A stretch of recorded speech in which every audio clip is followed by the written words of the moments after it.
Okay, chapter 7, Flower Head. This is kind of a shorter chapter. If we were at school, so many times we'll read a shorter chapter and several people will say, let's read another one. But we're just going to read the one and then I'll stop it. So if you're doing a chapter at a time, that makes it a little easier.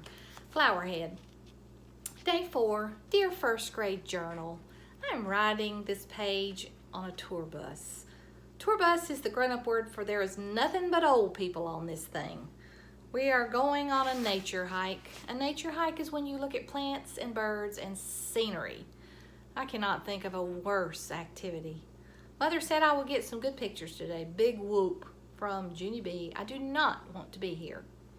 I closed my journal and I did a huff. This bus trip is taking forever, I grumped.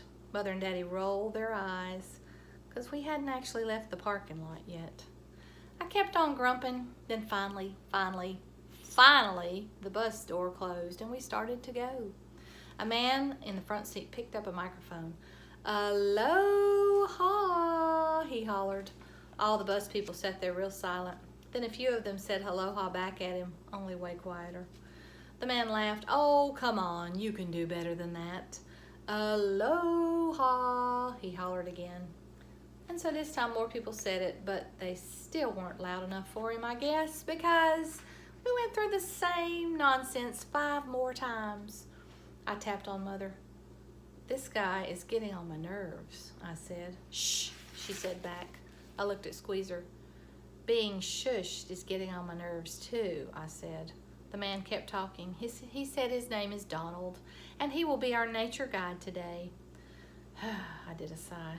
Little children do not like nature, I said. Donald kept on blabbing. He said we were on our way to a beautiful rainforest and we will see some of the most spectacular scenery in the world. I covered my face. Oh, little children hate spectacular scenery, I said. Donald went on. He said we will see gorgeous flowers and magnificent trees and beautiful birds of all colors. I did a loud groan. Oh, can this situation get any boringer, I said. An old man in front of me heard me say that. He peeked his head over the seat real friendly. He said his name was Harold, and he was 88 years young.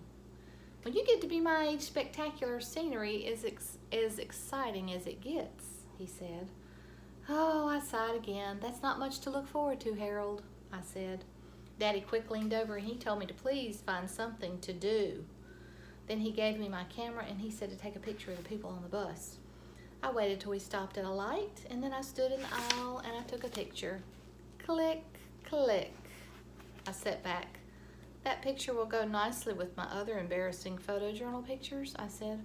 Room 1 is going to laugh me right out of show and tell. Day 4 is called A Bus Full of Old People. After that, Mother snatched my camera away and she said maybe I needed a nap. I covered my ears.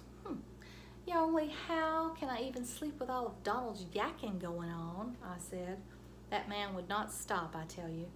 He told us the names of 1,000,000,000 Hawaii birds and 1,000,000,000 Hawaii flowers. Plus also he talked about pineapples and coconuts and bananas and papayas. Then Donald took a big breath and he started talking about tuna fish. I threw my hands in the air. For the love of Pete, someone take his microphone away, I hollered. Mother did a gasp at that comment. Daddy did a gasp too.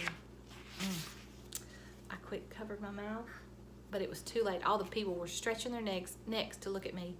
Junie B, what on earth has gotten into you today? Said Mother. I slumped way down. Sorry, Mother. Sorry, but I've got stress in my head because I really need an exciting picture for my photojournal. Only what kind of exciting picture can you get on a nature walk with old people? I stopped and looked over the seat. No offense, Harold, I said. None taken, he said back. It's just that I'm running out of time, I explained. Aren't we all, said Harold. Mother set me down again. Well, I can promise you one thing, Junie B, she said.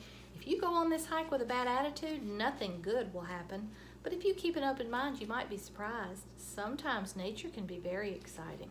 I slumped down even more. Yeah, right. Exciting, I said. I turned and looked out the window. I don't care what she says. Nature is not exciting, not even if it's in paradise. The bus trip took forever, it seemed. But finally, whew, at last, the driver turned a corner and we pulled into a parking lot. "We're here," said Donald. "Welcome to the beautiful Hawaiian rainforest." I sprang up like a spring. Then I ran outside and I sniffed real deep. "Fresh air, fresh air. I thought I would never breathe you again," I said.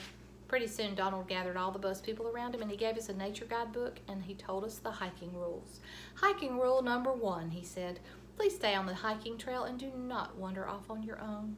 He went on, "Hiking rule number 2, please do not disturb the natural vegetation. And hiking rule number 3, please be respectful of nature and speak in quiet voices." Uh-oh. I looked at Squeezer and I rolled my eyes. "Wonderful. Another quiet voice day," I grouched. After that, all the bus people lined up behind Donald and we started hiking down the trail. It was as slow as molasses, I tell you. On account of every 2 seconds, people kept stopping to look at stuff. Finally, I got frustration in me. Wait a minute, I skipped some, sorry. Just plain old normal stuff, I mean, like plants and flowers and trees. Finally, I got frustration in me. "Okay, folks, keep it moving. We've seen it all before," I said. Daddy quick scooped me up and he set me on a rock and he waited for the other bus people to pass by, and big surprise, I got scolded again. He said if I can't behave myself, we will go back to the bus right now and we will sit there until all the people come back. "Is that what you want to do, Missy?" he said. "Huh? Is it?" I made a grunt face. "No, Daddy," I said. "I don't want to do any of this stuff.